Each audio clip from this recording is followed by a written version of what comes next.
May isang drug addict ang hindi nakayanan ng withdrawal process. Nasira ang ulo. Nakakuha ng patalim. Nagurumentado. Maraming nadali. Pero bayaw mo lang ang napuruhan.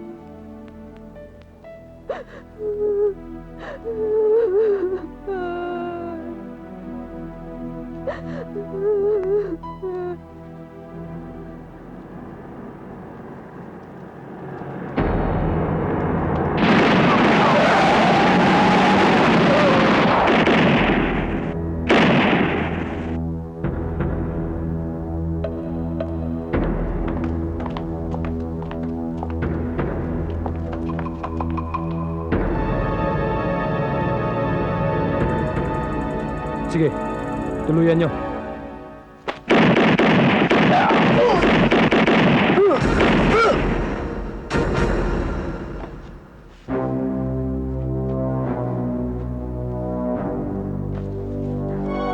Tama na.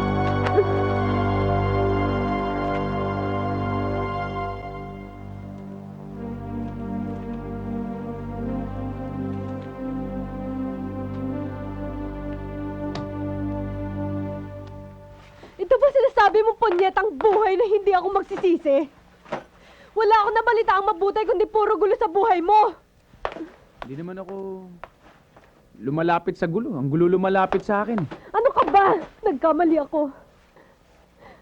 Nagpakasal ako na hindi ko man lang alam kung anong klaseng tao ka. Hindi naman natin maiiwasan ng ganong klaseng sitwasyon, Kathy. Natural lang naman sa buhay ng mag-asawa yung problema eh. Nakakabit na talaga yun. Yung iba nga dyan, nagkakahiwalay pa eh. Talagang iiwanan kita. Kathy, At aalis ako rito sa impyernong bahay na ito. Kathy, sandali! Kathy! Mahal kita. Patawarin mo ako kung hindi kita papayagang umalis. Kung talagang mahal mo ko, hindi mo ko idadamay sa gulo ng buhay mo. At kung talagang mahal mo ko, papabayaan mo kong umalis dito.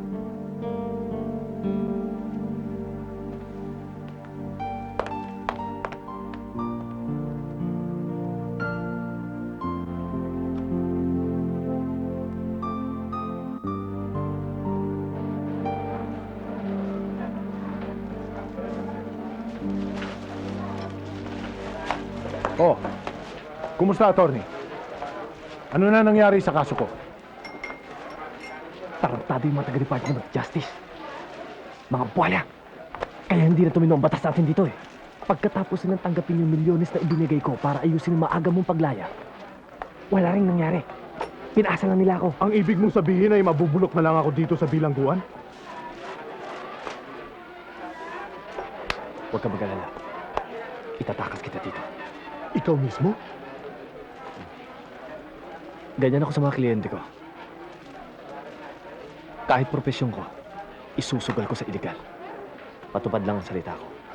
Mahalaga sa akin ang palabra de honor. Salamat. Maraming salamat, attorney. Hindi ka magsisisi sa tulong na gagawin mo sa akin. Meron din akong palabra din. Sa susunod na hearing mo, humanda ka. Tatrabahuin kita.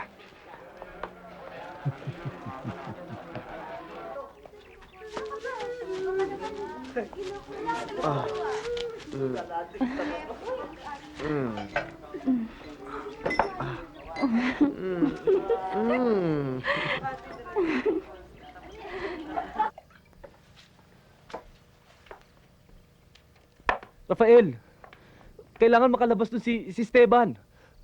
Gawa natin ang paraan, malilintikan ako. Martin, maganda na buhay ko ngayon eh. Sinabi ko naman sa'yo noong pa eh. Ayoko nang bumalik sa bilangguan. Gusto ko nang manahimik. Isa pa, mahirap yung gusto mong gawin, itatakas natin si Esteban. Drug lord yun eh. Ang tupa naman.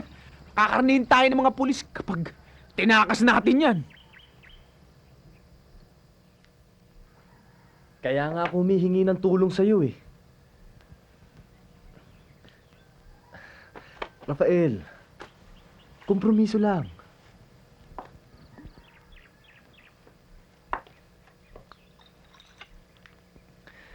O sige, magtatapat na ako sa'yo.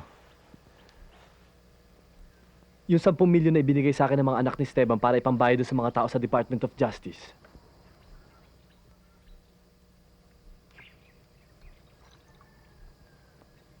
Sinunog ko eh.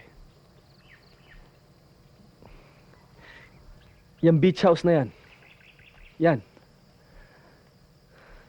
Pinili ko yung rest house na yan. Saka iba pa mga properties. Kaya kailangan natin mailabas... Alak na tupa naman, Martin!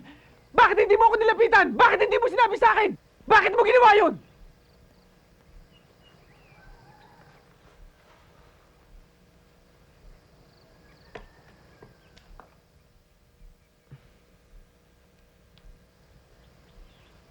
Natatanda mo ba kung saan ako galing?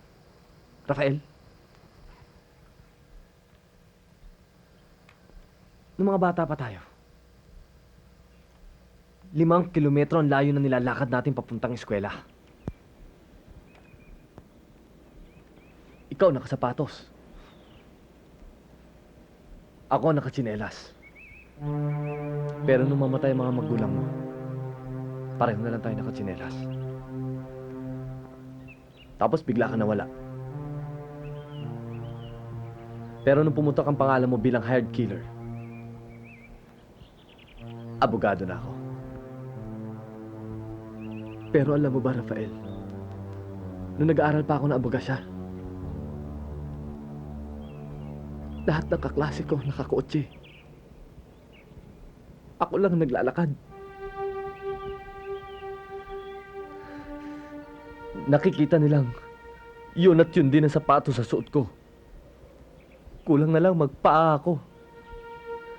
Dahil pudpud ng swelas ang sapatos ko. Ramdam na ramdam kong init ng kalsadang nilalakaran ko. Tapos itatanong mo sa akin,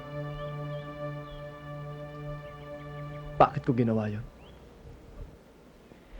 Higit pa dyan naranasan ko eh. Mabuti ka nakapagtapos ka ng pag-aaral mo. Eh ako, puro kamalasan ang inabot ng buhay ko. Namuhay akong parang hayop dito sa syudad. Mabuti ka nga, nakatikim ka makatulog sa banig eh. Ako sa dyaryo lang ako natutulog. Umulan, umaraw, hanggang sa makatapos ako. Hindi lang nga sa pag-aaral. Sa katarantaduhan. Dahil naging professional ako. Naging professional killer ako. Pero kahit kailan, hindi ako ng 11 ng tao.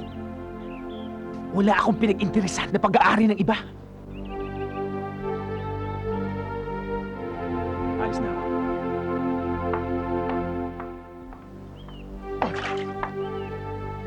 Rafael!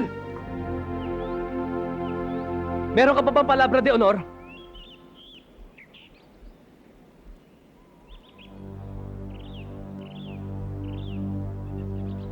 Nakakalimutan mo na ba yung sinabi mo sa akin? Pati buhay mo, ibibigay mo.